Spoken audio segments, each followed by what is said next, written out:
I found this Motorola tabletop AM radio on Facebook Marketplace. The ad just said all I could get out of it was a humming noise. And I know that that's the filter capacitor. It needs to be replaced. And from the pictures it looked really clean, and sure enough when I got to see it, no cracks or chips anywhere. Really nice old tube radio. And he only wanted $8 for it.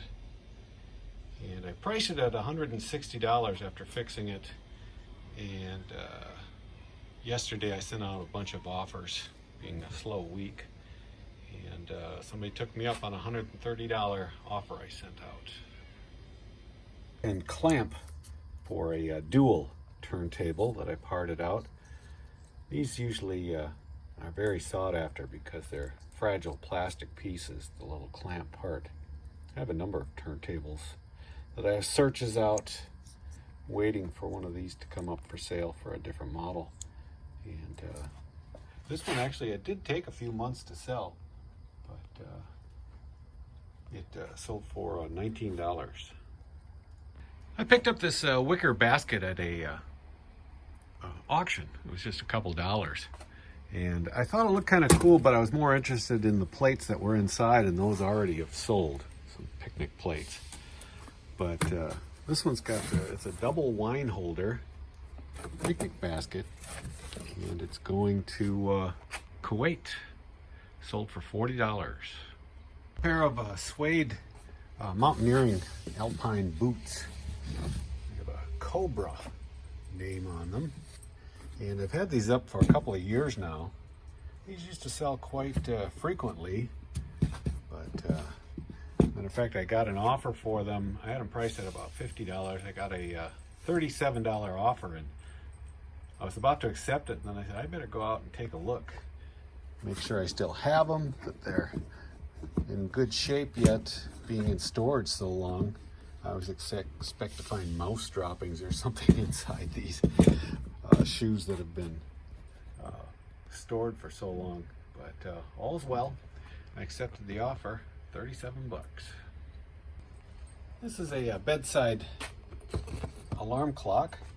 Picked this up at a garage sale for just a couple dollars, probably over a year ago, but I kept it. I thought it was pretty cool looking. It's a Westclox. It's a very unique design. There's gold foil on it.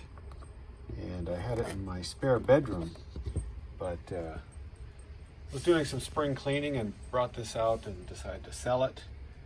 And I asked a good amount, and it didn't take too long to get it. This sold for $80. Church sale over the weekend, and on one of the tables was this canvas bag, and inside were a bunch of watches. First I noticed the Bulova Accutron, and then this Elgin in a hunter case pocket watch.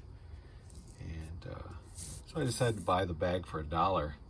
There was a money clip and a couple of Timexes in there as well. But yesterday I decided to check these out, and even though I used to be a watch guy back in the 80s, I used to get I was on a mailing list for a collector who would sell some of his collection now and again, and I owned quite a few different watches. I decided to price these both non-working and with some, this one's got a cracked dial, this one's missing the crystal and a hand. I put them up for $25 each. This one sold right away while I was listing this one.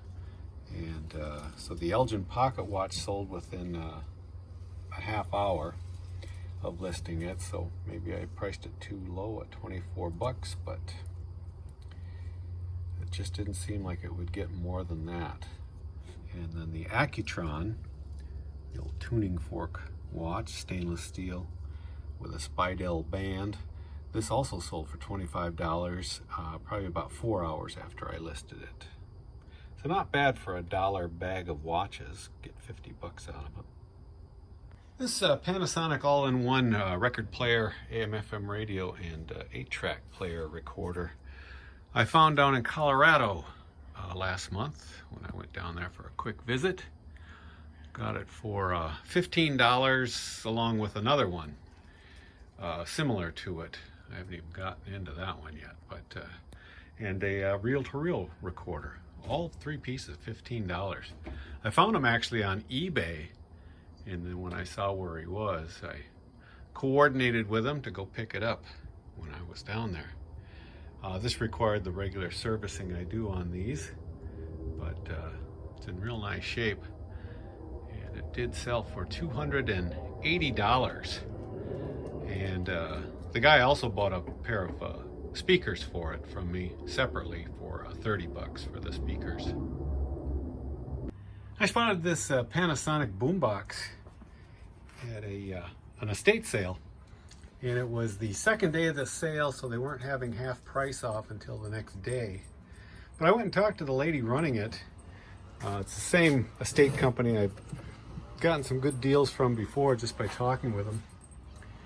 And they had this price at like $55, which there's still some profit to be had even at that price.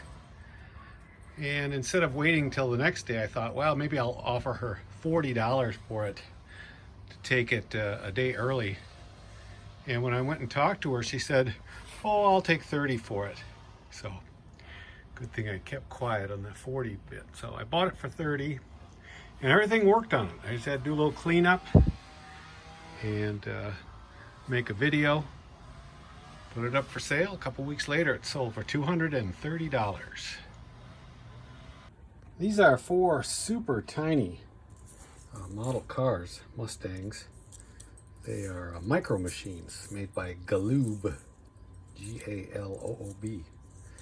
And I didn't think they'd have much value, but I was able to get $30 for these 4 cars. These are vintage audio cords, a little bit different than each other. Some are angled, some are straight, some have a RCA phono end, but most are these 1/4 inch jacks. And these are pretty old. These are probably from the late 60s, and only 45 cents back then. And I was able to get $7 a piece for these. I bought all 4, $28.